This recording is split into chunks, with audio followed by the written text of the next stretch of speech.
네, 할렐루야. 네, 예수님의 부활 승천 이후에 예수님의 분부대로 명령하신 대로 제자들이 다락방에 모여서 기도하고 있었습니다. 기도한 지 10일 되었을 때 갑자기 하늘로부터 급하고 강한 바람 같은 소리가 온 집에 가득했고 불의 혀같이 갈라지는 것이 저희들에게 보이고 각 사람 위에 임했습니다. 다 성령이 충만해서 성령이 말하게 하심을 따라 다른 방언으로 말하기를 시작했습니다. 이것이 바로 오순절 성령 강림 사건입니다. 그러자 여러 나라에서 모여든 유대인들이 이들의 말하는 것 듣고 그 다음에 그들의 행동을 보고 세술에 취했다 이렇게 조롱을 하게 됩니다. 그러자 베드로가 11사도와 같이 서서 그들에게 소리 높여 외쳐서 말합니다. 유대인들과 예루살렘에 사는 모든 사람들아, 이 일어난 사건을 내가 설명해 줄 테니까 내 말에 귀를 기울여 들어봐라. 지금 때가 오전 9시인데 무슨 아침부터 120명이나 되는 사람들이 술을 먹고 술을 취했겠느냐? 이 사람들은 술 취한 것이 아니라 바로 구약의 선지자 요엘 선지자를 통해서 예언한 그 예언이 이루어진 것이다. 이렇게 설명을 합니다. 그러면서 요엘 선지자의 예언의 말씀을 끄집어내 가지고 설명해 주는 장면이 오늘 사도행전 2장 16절부터 21절 말씀입니다. 이 본문을 중심으로 말세에 성령을 부어주시는 이유라는 제목으로 함께 은혜를 나누겠습니다. 먼저 본문을 다 함께 같이 받들어 읽겠습니다. 사도행전 2장 16절부터 21절 말씀까지를 받들어 읽습니다. 이는 곧 선지자 요엘로 말씀하신 것이니 일러스되 하나님이 가라사대 말세에 내가 내 영으로 모든 육체에게 부어주리니 너희의 자녀들은 예언할 것이요 너희의 젊은이들은 환상을 보고 너희의 늙은이들은 꿈을 꾸리라. 그때 내가 내 영으로 내 남종과 여종에게 부어주리니 저희가 예언할 것이요 또 내가 위로 하늘에서는 기사와 아래로 땅에서는 징조를 베풀리니 곧 피와 불과 연기로다. 주의 크고 영화로운 날이 이르기 전에 해가 변하여 어두워지고 달이 변하여 피가 되리라. 누구든지 주의 이름을 부르는 자는 구원을 얻으리라 하였느니라. 아멘. 네, 말세에 성령을 부어주시는 이유가 크게 두 가지가 있습니다. 첫째는 환난 날에 주의 이름을 부르게 하기 위해서 성령을 부어주십니다. 오늘은 주로 환난 날에 주의 이름을 부르는 자가 되기 위해 성령을 주신다는 이 말씀에 조금 초점을 더 맞추도록 하겠습니다. 자, 사람들이 성령을 받은 사람들을 보고 세술에 취했다 이렇게 조롱하자 베드로가 술 취한 게 아니다. 요엘 선지자가 예언했는데 그 예언이 성취된 것이다. 이렇게 설교를 하게 되죠. 요엘서를 한번 보겠습니다. 요엘 선지자가 예언한 그 말씀과 베드로 사도가 설교한 그 내용이 같은 건지 한번 찾아보도록 하겠습니다. 요엘서 2장 28절 29절 말씀입니다. 받들어 읽겠습니다. 그 후에 내가 내 신을 만민에게 부어주리니 너희 자녀들이 장래일을 말할 것이며 너희 늙은이는 꿈을 꾸며 너희 젊은이는 이상을 볼 것이며 그때 내가 또 내 신으로 남종과 여종에게 부어줄 것이며 아멘. 28절에 보니까 그 후에 내가 내 신을 만민에게 부어주리니 하나님께서 하나님의 신을 만민에게 모든 사람에게 부어주신다는 겁니다. 하나님의 신, 내 신, 하나님의 신. 하나님의 신은 성신, 성령을 말합니다. 성령을 부어주시겠다. 이렇게 요엘 선지자를 통해서 말씀을 하셨어요.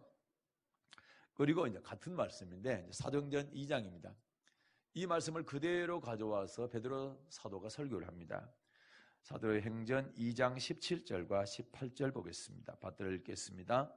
하나님이 가라사대 말세에 내가 내 영으로 모든 육체에게 부어주리니 너희의 자녀들은 예언할 것이요 너희의 젊은이들은 환상을 보고 너희의 늙은이들은 꿈을 꾸리라. 그때 내가 내 영으로 내 남종과 여종들에게 부어주리니 저희가 예언할 것이요 아멘. 요엘 선지자는 그 후에 내가 내 신을 만민에게 부어주리니 그 후에. 그런데 베드로 사도는 뭐라 합니까? 말세에 내가 내 영으로 모든 육체에게 부어주리니. 같은 말씀입니다. 그 후에가 말세입니다. 말세에 하나님께서 하나님의 영으로 모든 육체에게 만민에게 이 성령을 부어주시겠다 이렇게 말씀을 하셨습니다. 그러므로 요엘 선지자가 그 후에라고 얘기했는데 이게 말세라고 그랬죠. 그 말세는 언제부터가 말세입니까? 성령을 부어주신 때부터가 말세입니다. 예수님께서 죽으시고 부활하시고 승천하시고 그리고 예수님의 이름으로 아버지께서 보이사 성령을 보내주시면 그때가 말세인 것입니다. 그러면 하나님은 왜 말세의 모든 만민에게 모든 육체의 성령을 부어주시는가? 요엘서 2장 28절부터 32절까지 읽겠습니다. 요엘서 2장 28절부터 32절까지 받들어 읽겠습니다. 그 후에 내가 내 신을 만민에게 부어주리니 너희 자녀들이 장래일을 말할 것이며 너희 늙은이는 꿈을 꾸며 너희 젊은이는 이상을 볼 것이며 그때 내가 또 내 신으로 남종과 여종에게 부어줄 것이며 내가 이적을 하늘과 땅에 베풀려니 곧 피와 불과 연기 기둥이라. 여호와의 크고 두려운 날이 이르기 전에 해가 어두워지고 달이 핏빛같이 변하려니와 누구든지 여호와 이름을 부르는 자는 구원을 얻으리니 이는 나 여호와의 말대로 시온산과 예루살렘에서 피할 자가 있을 것이며 남은 자 중에 나 여호와의 부름을 받을 자가 있을 것임이니라. 아멘. 자, 내가 내 신을 만민에게 부어주겠다. 성신, 성령을 만민에게 모든 사람에게 부어주겠다. 그 이유가 나와 있습니다. 31절과 32절에 설명하고 있습니다. 31절과 32절 다시 보겠습니다. 여호와의 크고 두려운 날이 이르기 전에 해가 어두워지고 달이 핏빛같이 변하느니와 누구든지 여호와의 이름을 부르는 자는 구원을 얻으리니. 아멘. 누구든지 여호와의 이름을 부르는 자는 구원을 얻으리니. 여호와의 이름을 부르는 자는 구원을 얻는데 언제 그런단 말입니까? 31절에 보니까 여호와의 크고 두려운 날이요. 여호와의 크고 두려운 날이 어떤 날입니까? 심판의 날입니다. 예수님의 재림의 날, 심판의 날입니다. 여호와의 크고 두려운 날, 심판의 날에, 예수님의 재림의 날에 누구든지 여호와 이름을 부르는 자는 구원을 얻으리라. 그러면 예수님 재림 전에 뭐가 있느냐?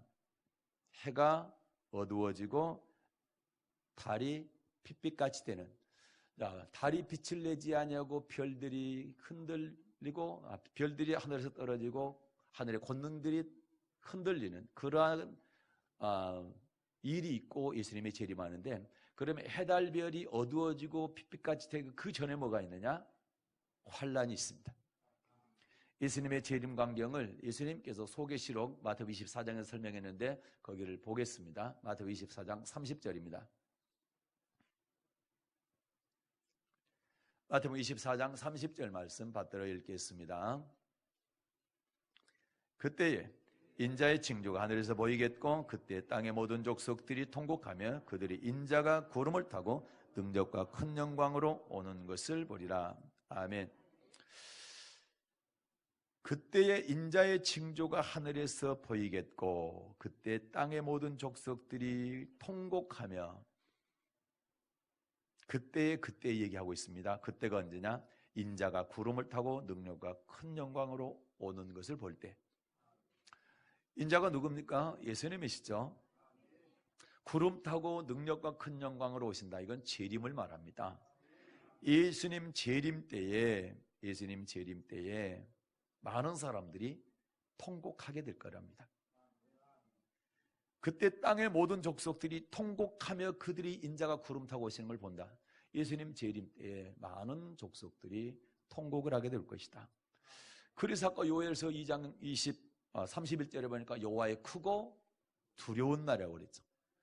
여호와의 크고 두려운 날이면 예수를 잘 믿어서 천국 갈 사람들이 아니라 잘못 믿고 예수를 안 믿어서 지옥 갈 사람들이 그날이 크고 두려운 날 통곡하게 된다는 말입니다.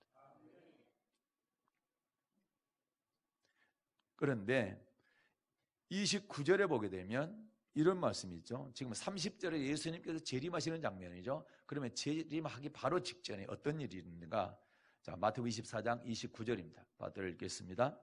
그날 환난 후에 즉시 해가 어두워지고 달이 빛을 내지 아니하며 별들이 하늘에서 떨어지며 하늘의 권능들이 흔들리리라. 아멘. 요엘서 2장에서도 나왔었죠.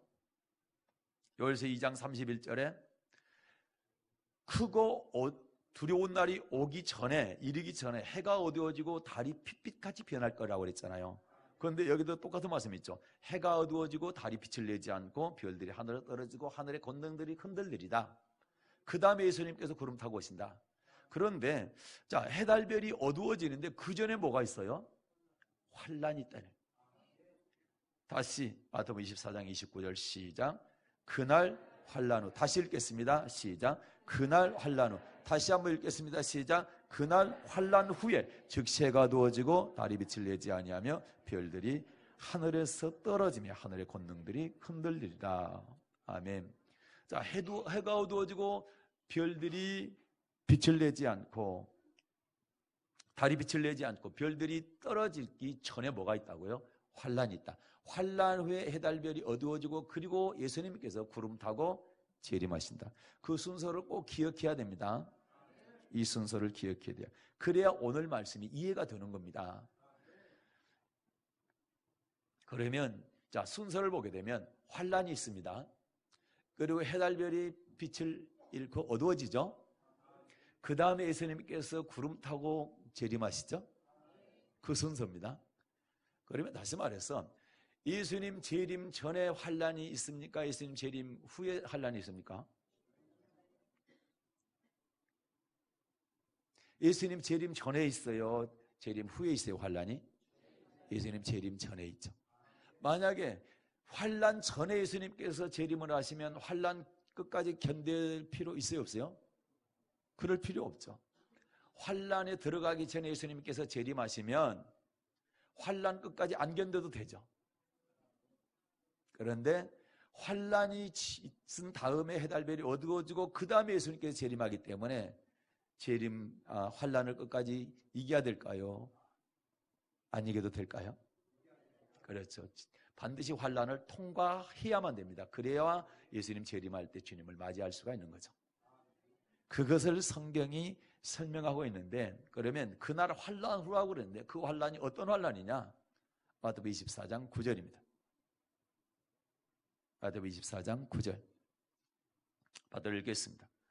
그때 사람들이 너희를 환란에 넘겨주겠으며 너희를 뭐하리뇨? 죽이리니. 아멘. 자, 그때 사람들이 너희를 환란에 넘겨주겠으며 너희를 죽이리니. 그러면 예수님께서 말씀하시는 그날 환란 후에 해달별이 어두워지고 그리고 주님이 강림하시게 될 건데, 이 환란은 어떤 환란이에요? 사람을 죽이는 환란입니다. 그러면 어떤 사람을 죽이는 거예요? 예수 안 믿는 사람을 죽인단 말입니까? 예수 믿는 사람을 죽인단 말입니까? 예수 믿는 사람을 죽인다. 너희를 죽이리니 그랬잖아요. 제자들이 주의 이 말씀과 말씀에 어떤 징조가 있습니까? 라고 물어봤을 때에 제자들이 그렇게 물어봤을 때 제자들에게 이 말씀을 한 거거든요. 그러면 제자들, 너희를 죽인다 이 말입니다. 예수 믿는 너희, 나를 믿는 너희를 죽일 것이다. 사람들이 너희를 잡아서 환란에 넘겨 주겠으며 그 다음에 너희를 죽일 것이다. 그 환란이 있은 다음에 해달별이 어두워지고 인자가 구름 타고 영광 가운데 강림할 것이다. 이 말씀입니다. 그리고 환란을 끝까지 이겨야 될까요? 안 이겨도 될까요? 13절입니다. 마태복음 24장 13절 받들어 읽겠습니다. 그러나 끝까지 견디는 자는 구원을 얻으리라. 아멘. 끝까지 뭐 하는 자가요? 견디는 자가 뭘 얻어요? 구원을 얻는다. 그러면 끝까지 견디지 못한 자는 구원을 얻지 못한다는 말씀과 같은 말씀 맞습니까? 그래서 환란을 끝까지 견뎌야 되는 거예요. 그런데 환란을 끝까지 견디려면 우리가 우리 힘으로 견딜 수 있다 없다? 견딜 수 없다. 제자들을 보면 너무 잘 알 수 있는 거예요. 예수님께서 딱 잡히죠. 로마 병정들에게 예수님이 잡히잖아요. 뭡니까? 제사장들의 하속들에게 잡히잖아요. 그렇게 하게 될 때에 제자들이 예수님 보는 앞에서 다 도망가고, 그리고 어떻게 합니까?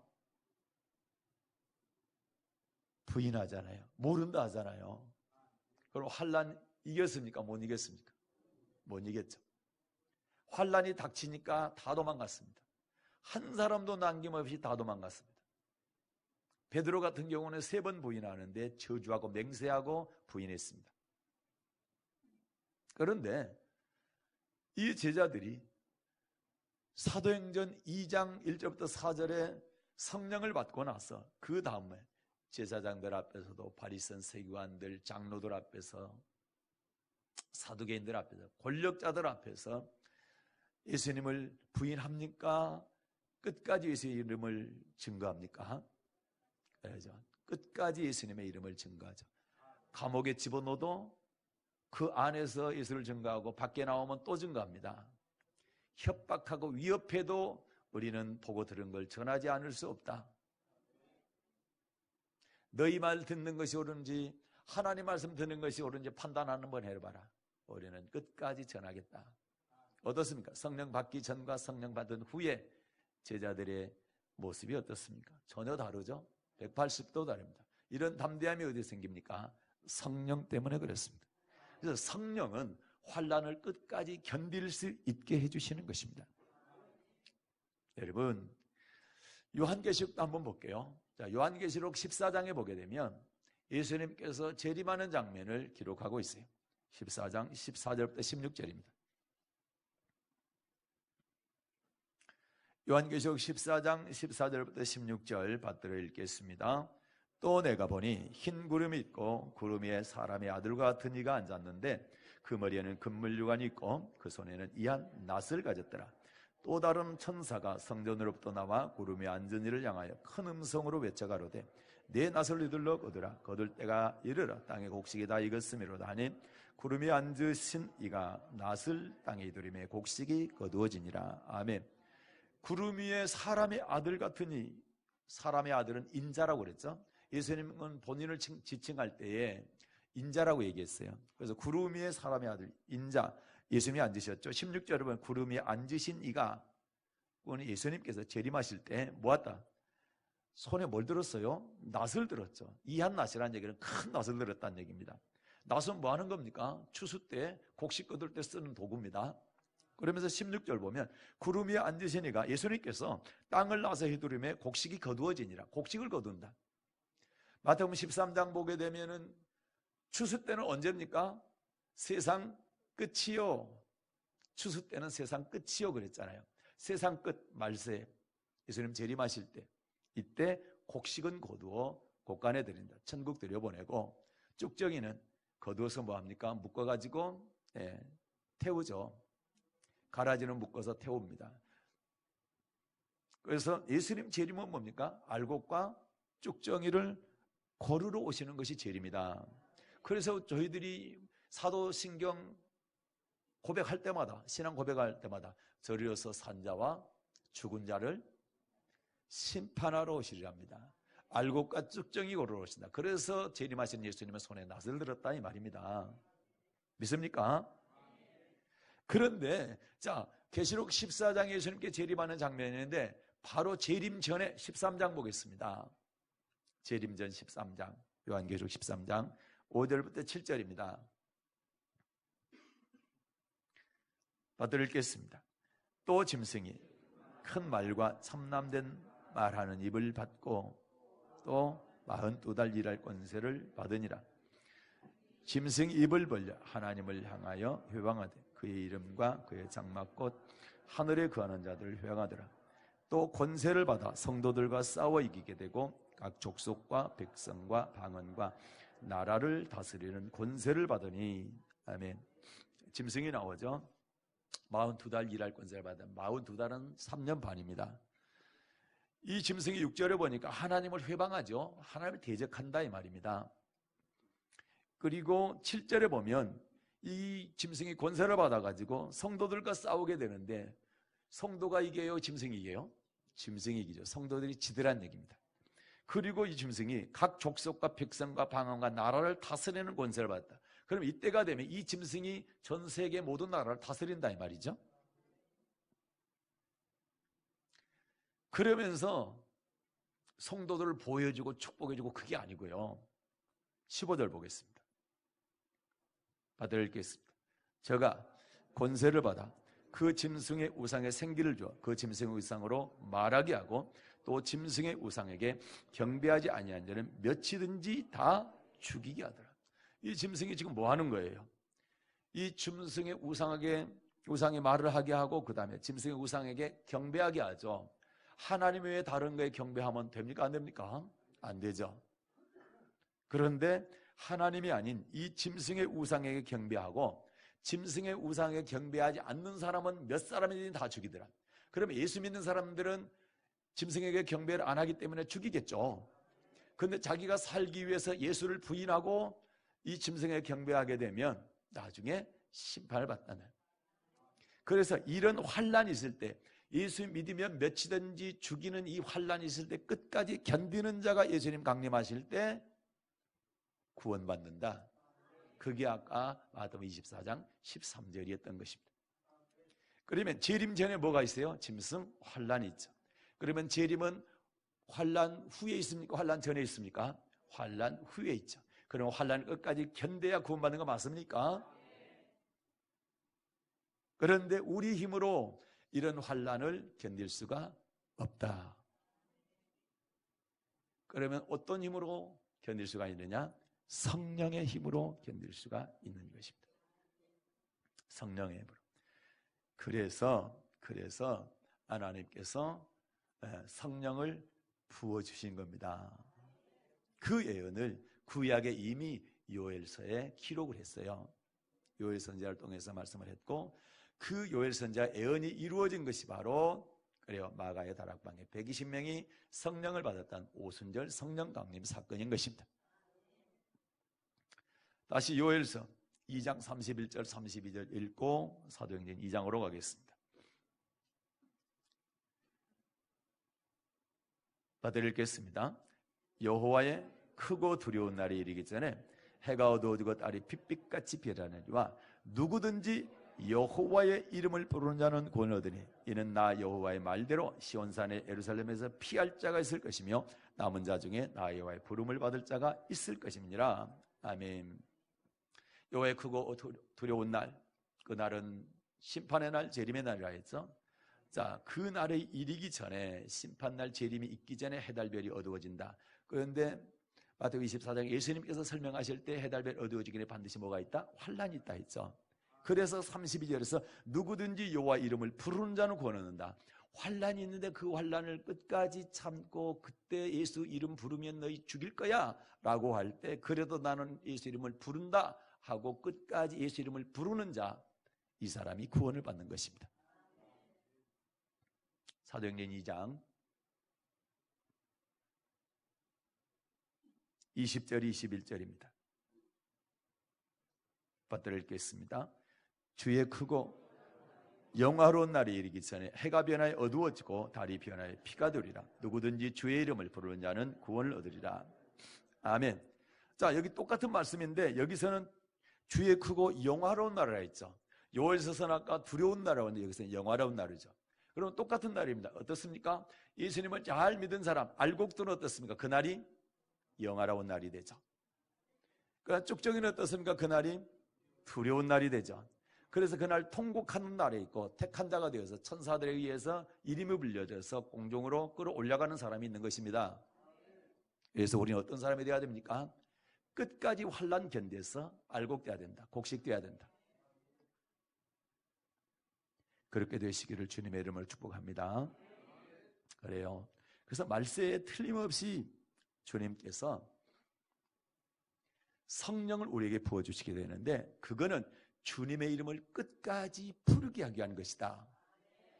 끝까지 주님의 이름을 불러야 구원을 받기 때문에 구원 얻기 위해서 성령 보내주셔서 주의 이름을 끝까지 시인하라. 시인하라. 끝까지 이름을 부르라. 그래서 예수님께서 자, 마태복음 10장 보겠습니다. 그래서 사람들 앞에서 내 이름을 시인하면 나도 너의 이름을 시인해 줄 것이고 내 이름을 부인하면 나도 하나님 앞에서 내가 부인할 거다. 마태복음 10장 32절 33절 말씀 받들겠습니다. 받들겠습니다. 누구든지 사람 앞에서 나를 시인하면 나도 하늘에 계신 내 아버지 앞에서 저를 시인할 것이요 누구든지 사람 앞에서 나를 부인하면 나도 하늘에 계신 내 아버지 앞에서 저를 부인하리라. 아멘. 여러분 어때요? 오늘 말씀으로 쭉 듣다가 이 말씀을 들으니까 누구든지 사람 앞에서 나를 시인하면 나도 하늘에 계신 내 아버지 앞에서 시인할 것이요. 어떤 사람 앞에서? 그렇죠. 죽인다 하는 자 앞에서. 예수를 믿으면 죽인다고 하는 사람들 앞에서 나를 시인하면 나도 아버지 앞에서 너의 이름을 시인해 줄 것이고 너 예수 믿으면 죽인다 하니까 나 부인하냐? 그러면 나도 아버지 앞에서 너 이름을 부인할 거야. 이게 주님의 말씀입니다. 그러니까 끝까지 부인하지 말고 예수님의 이름을 시인해야 된다. 그래서 끝까지 주의 이름을 부르는 자는 구원을 얻으리라. 믿습니까? 야, 하나님 말씀 정말 대단해요. 자, 누가복음 12장 8절 9절도 보겠습니다. 같은 말씀인데 좀 더 분명히 하기 위해서 한 절 더 봅니다. 누가복음 12장 8절과 9절 말씀 받들어 읽겠습니다. 내가 또한 너희에게 말하노니 누구든지 사람 앞에서 나를 시인하면 인자도 하나님의 사자들 앞에서 저를 시인할 것이요 사람 앞에서 나를 부인하는 자는 하나님의 사자들 앞에서 부인함을 받으리라. 아멘. 시인하면 주님도 시인하고 부인하면 주님도 부인한다. 그러니까 여러분 우리가 환난 때 너 예수 믿으면 죽인다 하는 그러한 환난이다 할지라도 끝까지 주님의 이름을 부르면 주님께서 아버지 앞에서 내 이름을 불러준다 이 말입니다. 그러나 부인하면 어떻게 한다고요? 나는 너를 모른다. 너 절대 몰라. 이렇게 한다 이 말입니다. 그래서 알곡과 쭉정이를 환난을 통해서 고르는 겁니다. 환난을 끝까지 견디는 사람은 알곡이요. 부인하고 끝까지 견디지 못한 사람은 쭉정이다. 그래서 알곡 쭉정이를 환난으로 고르는 겁니다. 그런데 이 환난을 우리 힘으로 견딜 수 있다 없다? 없다. 그래서 누구를 보내주신다? 성령을 보내주신다. 마태복음 10장입니다. 19, 20절. 마태복음 10장 19절과 20절 받들어 읽겠습니다. 받들어 읽습니다.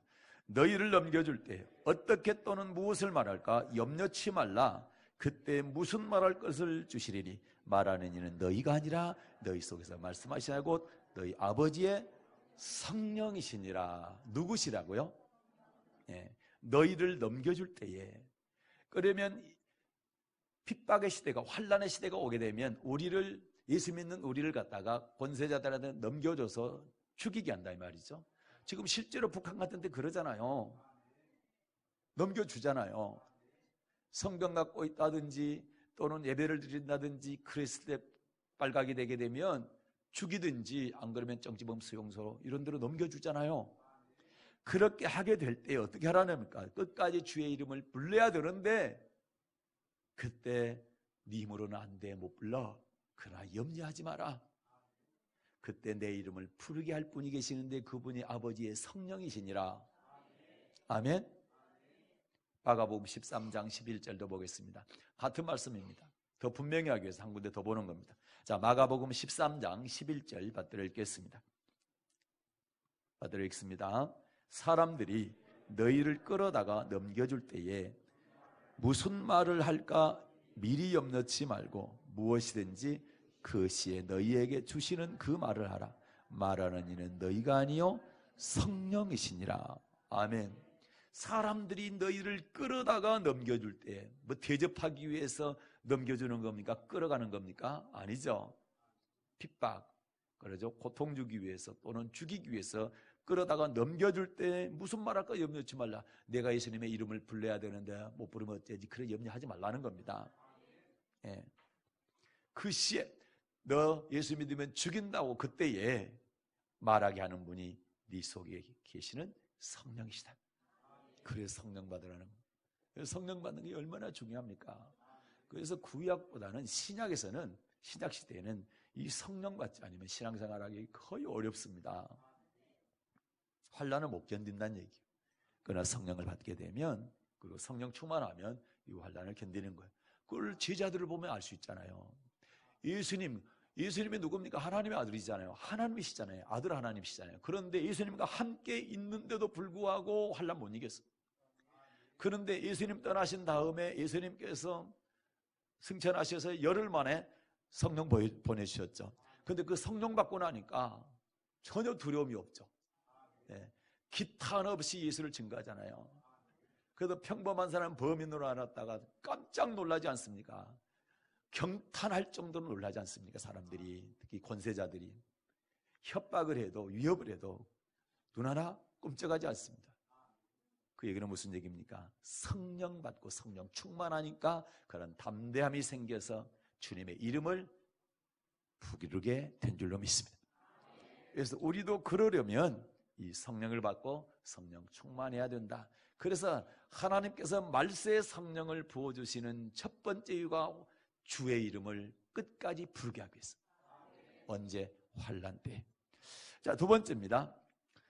하나님의 말씀, 특별히 신약의 말씀을 지키게 하기 위해서 성령을 부어주십니다. 대부분 사람들은 구약의 법이 어렵다, 신약의 법은 쉽다 이렇게 생각하는데 그거는 오해인 거고요. 신약의 법이 훨씬 지키기 어렵습니다. 구약보다. 왜 그런 거 아니? 구약의 법은 겉의 법이요. 내가 결단하고 의지만 있으면 순종할 수 있어요. 지킬 수 있어요. 그러나 신약의 법은 속의 법이요. 무슨 얘기냐? 마태복음 5장부터 7장까지 예수님께서 산상수훈을 말씀하셨잖아요. 그거는 구약의 법 가운데서 완전케 한 법입니다. 더하게 한 법입니다. 그래서 구약법보다 더 어려워요. 무슨 얘기냐? 자, 구약에서는 살인죄가 사람을 죽이면 살인이요.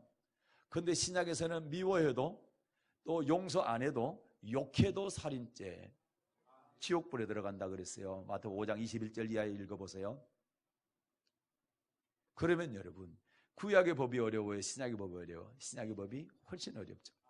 그 다음에 마태복음 5장 27절 이하에 보면 간음죄 나오잖아요. 구약에서는 간음해야 간음죄요. 그런데 신약에서는 마음속에 음욕만 품어도 간음이다. 그러면 구약이 어려워요? 신약이 어려워요? 신약이 어렵죠. 마음속에 음욕만 품어도 겉으로는 전혀 나타나지 않습니다. 자기 속으로 음욕 품었습니다. 그런데 주님이 간음죄라 합니다.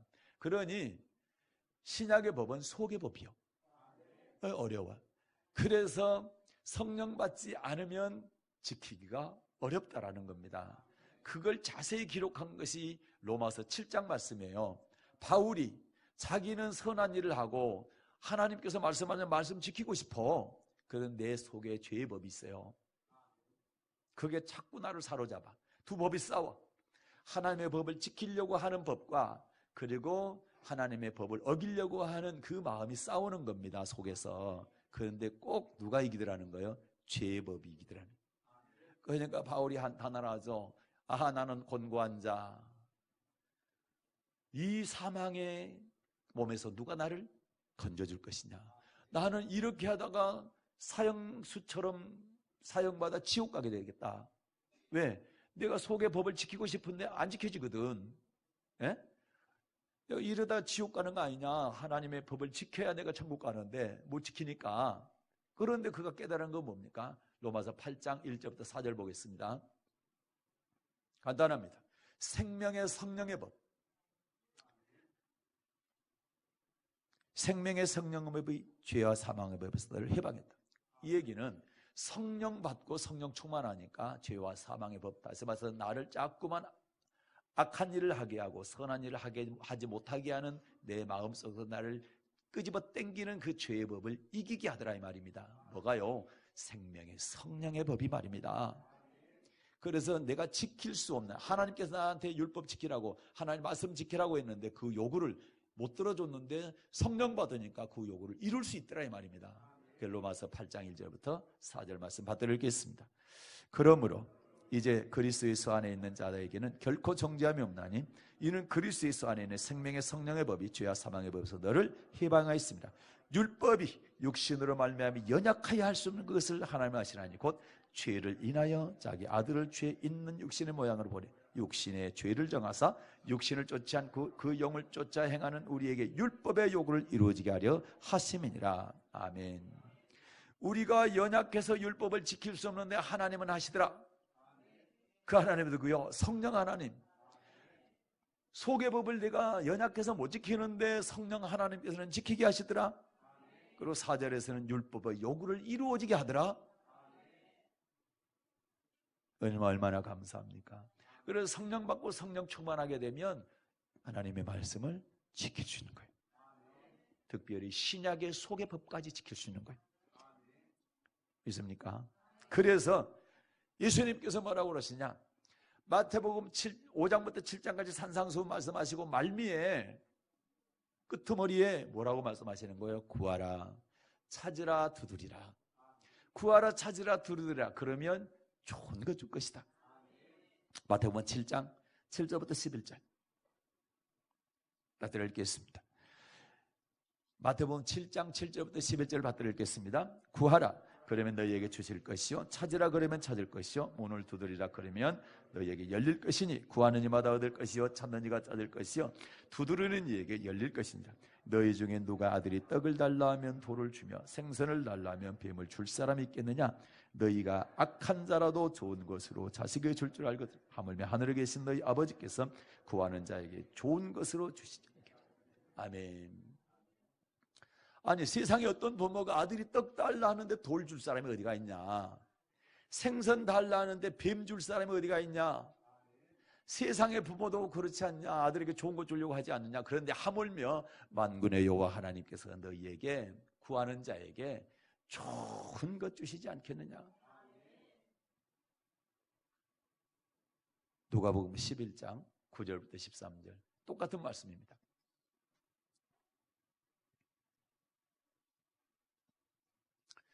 반드시 좋은 것 주실 거라고 그랬는데 반드시 주실 이 좋은 것이 뭘까? 누가복음 11장 9절부터 13절 받들어 읽겠습니다.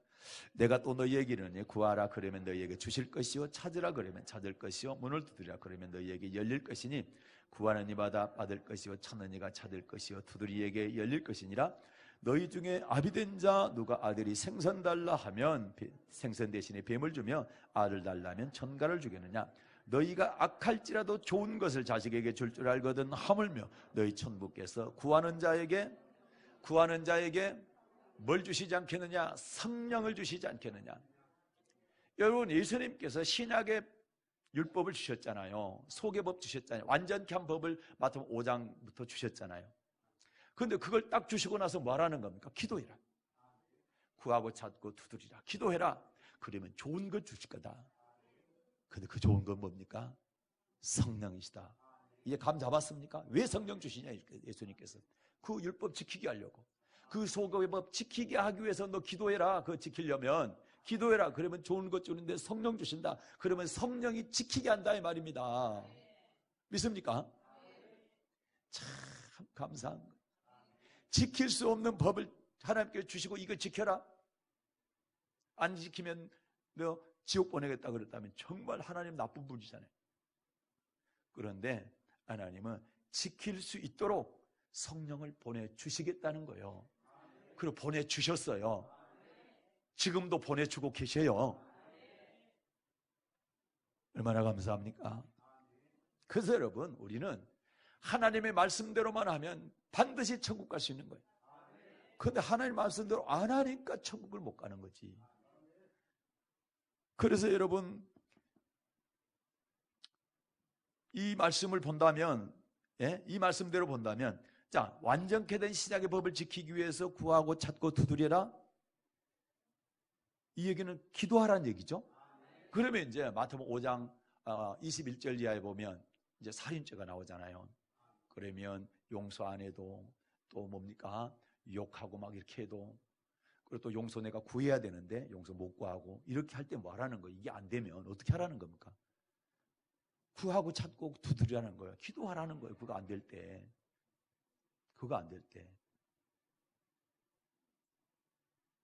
그러니까 기도하면 성령 주신다. 그리고 그거 되게 해준다 이 말입니다. 그러면 27절 이하에 마태복음 5장 27절에 자, 내 마음속에 음욕이 생긴다 이 말이요. 음욕을 품으면 이게 간음죄라 했는데 이거 안 지어야 되잖아, 그 죄를. 근데 음욕이 생겨. 그럼 뭐 하라는 겁니까? 기도하라는 거예요, 기도. 그러면 성령 주시고 성령께서 그 음욕이 안 생기게 해주신다 이 말입니다. 그러니까 하나님 말씀 지키게 해주신다는 거예요. 그러니 얼마나 감사합니까? 이런데도 우리는 기도도 안 하고 성령이 계신지 안 계신지도 모르고 성령 받는 것이 뭔지도 모르고 성령 충만한 것이 뭔지도 모르고 이렇게 우리가 신앙생활 한다면 여러분 잘못하는 거예요. 이렇게 말씀을 드리는데도 불구하고 기도도 안 하고 그럴 거요?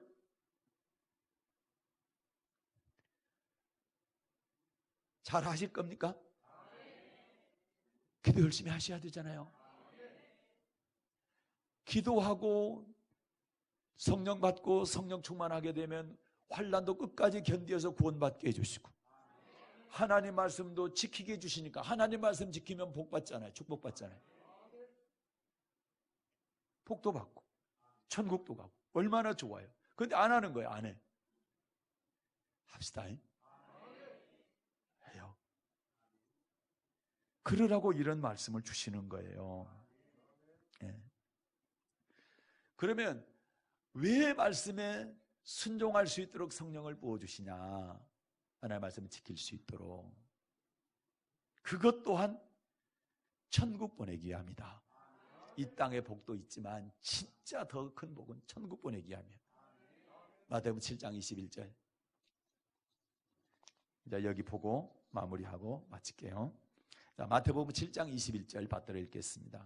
하도 많이 가지고 안 봐도 다 애울 정도인데 그래도 봅니다. 하나님의 말씀은 자꾸 생각나게 해야 돼. 다시 자꾸 되새겨야 돼. 자, 마태복음 7장 21절 시작. 자, 나더러 주여 주여 하는 자마다 천국에 다 들어갈 것이 아니요 다만 하늘에 계신 내 아버지의 뜻대로 행하는 자라 들어가리라. 아멘. 주여 주여 한다고 천국에 다 들어가는 것 아니다. 그러면 주여 주여는 예수 믿는 사람이 주여 주여 합니까? 예수 안 믿는 사람이 예수님한테 주여 주여 합니까? 이 말씀이 무슨 말씀이야? 너희가 교회만 다닌다고 천국 다 들어가는 거 아니다. 예수님의 이름만 부른다고 천국에 다 들어가는 거 아니다. 예수 믿는 사람들 가운데 주여 주여 한 자는 가운데 아버지의 뜻대로 행하는 자가 들어간다. 다시 읽어요. 그 말씀인지 아닌지. 다시 읽습니다. 받들어 읽습니다. 네. 시작. 나더러 주여 주여 하는 자마다 천국에 다 들어갈 것이 아니요 다만 하늘에 계신 내 아버지의 뜻대로 행하는 자라야 들어가리라. 아멘. 그러죠? 주여 주여 한다고 천국 다 들어가는 것이 아니라 주여 주여 하는 사람들 가운데 아버지의 뜻대로 행하는 사람이 들어간다. 주여 주여 안 하는데도 아버지 뜻대로 행하면 들어갑니까? 주여 주여 안 하는데 아버지 뜻대로 행하면 들어가요? 못 들어가죠. 왜요? 예수 안 믿고는 절대 못 들어가. 나를 통하지 않고는 아버지께로 올 자가 없다 말입니다. 내가 길이요 진리요 생명이니 나로 말미암지 않고는 아버지께로 올 자가 없다. 천국은 아버지가 천국에 계시잖아요. 천국 들어가려면 반드시 예수님을 통과해서 가야 돼. 예수 믿는 사람들이 주여 주여 하죠. 예수 믿는 사람들 가운데 아버지의 뜻대로 행하는 자가 들어간다. 저는 여러분에게 간곡히 권면합니다. 아버지의 뜻대로 행하십시오. 아버지 뜻이 뭡니까? 하나님의 말씀입니다. 그래서 아버지의 뜻, 하나님 말씀대로 순종하게, 행하게 하기 위해서 성령을 보내주신다. 성령을 보내주셔서 아버지의 뜻을 행하게 하고 천국 들여 보내게 하기 위해서 우리에게 기도해라. 그러면 사람들도 자기 아들한테 좋은 거 주는데 하물며 하늘에 계신 아버지께서 천국께서 너에게 좋은 거 주지 않겠냐? 그 좋은 것이 바로 성령이란다. 가장 좋은 것이 성령이란다. 왜? 끝까지 환난 견디게 해서 천국 가게 하고 하나님의 말씀 아버지 뜻대로 행하게 해서 천국 가기 때문에 이렇게 말씀드렸는데도 기도 안 하고 성령 안 받고 그냥 대충대충 신앙생활 하려고 생각하실래요? 난 천국 안 들어가려고 마음먹으면 그렇게 하세요. 그러나 천국 반드시 들어가야 되겠다 라고 생각하시는 분들은 반드시 구하고 찾고 두드리십시오.